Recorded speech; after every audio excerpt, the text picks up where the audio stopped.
A few months ago, I moved into a new apartment. It was summertime. The layout of the apartment was typical. There was one bedroom, a bathroom, and a kitchen. The kitchen was connected to the living room. It was my first time living alone, but I was confident that I could handle it. The first time I heard that sound, I was sitting on my bed looking for a job. I heard the door creak open, then suddenly slam shut. I was confused, but after thoroughly searching the apartment, I found nothing. Eventually, I calmed down. A few minutes later, it happened again. First, a slow creaking sound, then the door suddenly slammed shut. This time, I was more angry than scared. I searched the apartment again, but still found nothing. After some thought, I came up with an explanation. My bedroom door was broken. It was stuck, as if someone was pressing on it, trying to force it open. In other words, my doorknob was useless. The door could be pushed open or pulled shut. I usually kept the door closed. My bedroom would get very hot, and the air was stale, so I kept my window open. I figured that the door opening and closing was caused by the wind blowing through the window. The wind would push the door, and when the process was interrupted, the weight of the door itself would slam it shut. This happened so often that I stopped paying attention to it. It was shortly after the school term began. I was staying up late studying for my first exam. It was especially cold at night, so I had closed the window. From where I was lying in bed, I couldn't see the door directly. I had to lean forward to get a clear view as I was going over the materials provided by the professor. I heard the familiar sound of the door slowly creaking open, and then suddenly slamming shut again. The hairs on the back of my neck stood up. I felt like someone was watching me.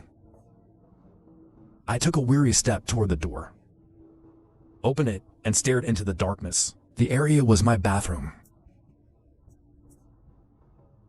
I checked the entire apartment. All the windows were shut. That meant there was no way the door could have opened like it usually does. There was no logical explanation unless... No, that kind of thing isn't real. I got back in bed and tried to keep studying, but I couldn't focus. All I could think about was someone hiding somewhere in the apartment, watching me. I thought, there's no way I'm sleeping here tonight. So I called a few classmates from school and several people who lived nearby to see if anyone could let me crash at their place for the night. But no one could. I was pissed. I looked back in my room and felt a chill. I ended up sleeping on the couch. Weeks went by, and nothing happened. If it weren't for the door continuously creaking open and slamming shut, I would have almost forgotten about it.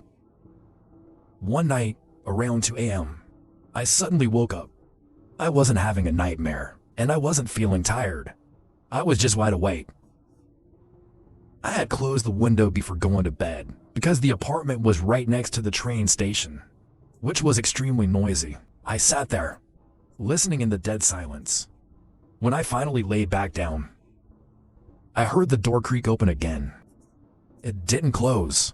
I leaned forward to get a better look and ... I screamed.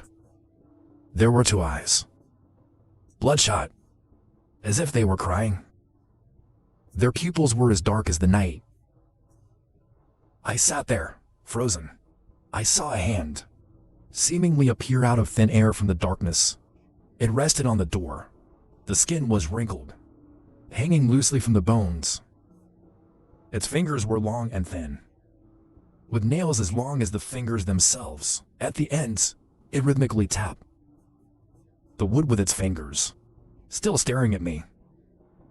Its eyes lifted, as if it were smiling at me. But I couldn't see a mouth. I was terrified, and could only watch as it struggled to enter the room. It moved awkwardly, as if its limbs had just grown, and it was still trying to use them. It stopped at the foot of my bed. This figure looked like it was made of wire. Long and stretched, disproportionate. I could see its ribs poking through its skin, as if trying to break free from its chest cavity. It was almost as tall as my room.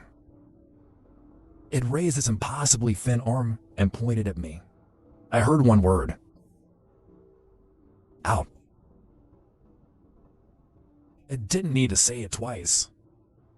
I jumped out of bed, ran past it towards the door, grabbed my keys, and bolted out. Before I left, I glanced back. The figure seemed to be smiling, watching me flee. After that, I quickly moved out. I only returned during the day to pack up and leave. I found a more expensive apartment, but I didn't mind the cost as long as I left the place behind. I was willing to pay anything. A few months later, while I was working on an English paper, a news report caught my attention. A landlord in an apartment building was arrested recently, charged with murdering 6 tenants over the past 3 years.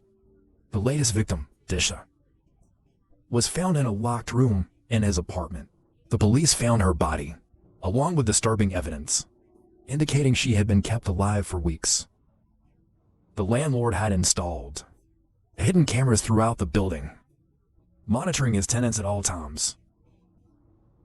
He was caught after one of the tenants managed to escape and alert the authorities. I froze as I realized that the apartment shown in the news was the same one I had lived in. The thought sent chills down my spine. I couldn't help but wonder if the figure I saw that night was one of his victims, or something else entirely. I'm just grateful I got out when I did. I haven't told anyone else about this, because I'm not sure they would believe me. But every now and then, I find myself thinking about those eyes, and that hand tapping on the door. I'll never forget that sound. It still haunts me to this day, and I hope I never hear it again.